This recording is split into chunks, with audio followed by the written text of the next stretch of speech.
Assalamualaikum warahmatullahi wabarakatuh. Filosofi pemikiran Ki Hajar Dewantara menjadi sebuah pedoman dan juga renungan bagi kita selaku pendidik dalam upaya menuntun peserta didik untuk dapat mengembangkan minat dan bakatnya sehingga mereka dapat tumbuh dan berkembang sesuai dengan kodratnya. Saya Dewi Yulianti, calon guru penggerak Angkatan 7 dari SD Negeri 2 Gamel, Kabupaten Cirebon, akan memaparkan tugas koneksi antar materi pada modul 1.1 mengenai kesimpulan dan refleksi dari pemikiran Ki Hajar Dewantara. Berikut pemaparannya. Refleksi dari pengetahuan dan pengalaman baru yang saya peroleh setelah mempelajari modul 1.1 ini tertuang pada pertanyaan-pertanyaan pemantik berikut. 1. Apa yang saya percaya tentang murid dan pembelajaran di kelas sebelum Anda mempelajari modul 1.1? Yang saya percayai tentang murid dan pembelajaran di kelas sebelum saya mempelajari modul 1.1 ini adalah 1. Pembelajaran berpusat pada guru atau teacher center, sehingga guru mendominasi pembelajaran di kelas, akibatnya peserta didik menjadi kurang aktif dalam kegiatan belajar. 2. Pembelajaran mengutamakan kekuatan pencapaian materi dan KKM, sehingga saat saya mengajar, saya hanya terfokus pada terselesaikannya materi dan pencapaian nilai sesuai dengan kriteria ketuntasan minimal. 3. Kurangnya memahami karakter peserta didik, sehingga dalam belajar saya selalu menyamaratakan peserta didik, padahal setiap peserta didik memiliki karakter, minat, bakat, dan keistimewaannya masing-masing. 4. Menginginkan kondisi kelas yang selalu tertib dan tenang, padahal kodrat peserta didik kita adalah merdeka dan bermain. Sehingga sebagai guru seharusnya kita dapat menyajikan sebuah pembelajaran yang membuat mereka merdeka, bahagia, dan dapat menghasilkan karya.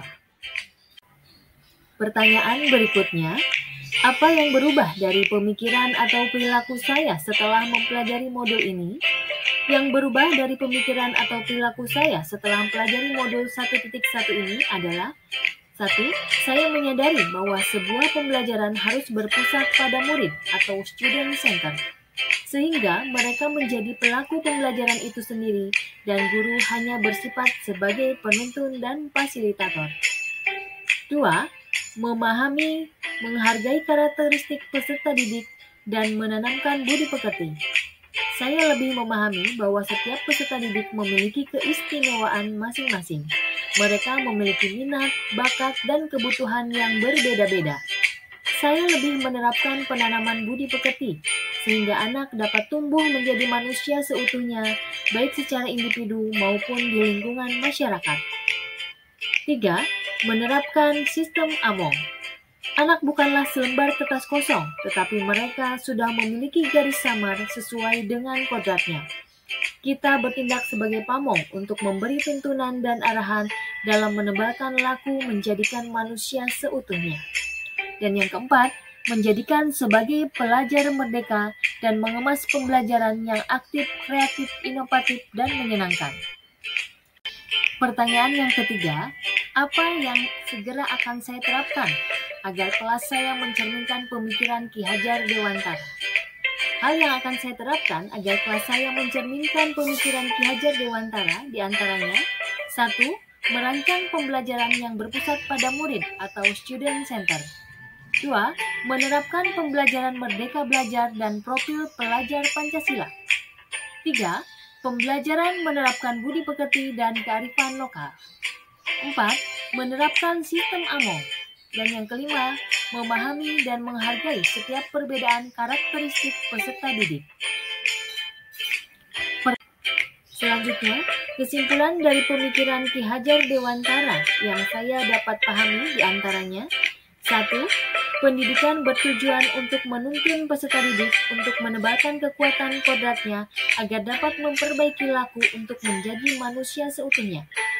2. Pendidikan harus sesuai dengan kodrat alam dan kodrat zaman. 3. Pendidikan menerapkan budi pekerti dan berhamba pada anak. Demikian yang dapat saya paparkan, semoga bermanfaat. Salam bahagia, salam guru penggerak. Wassalamualaikum warahmatullahi wabarakatuh.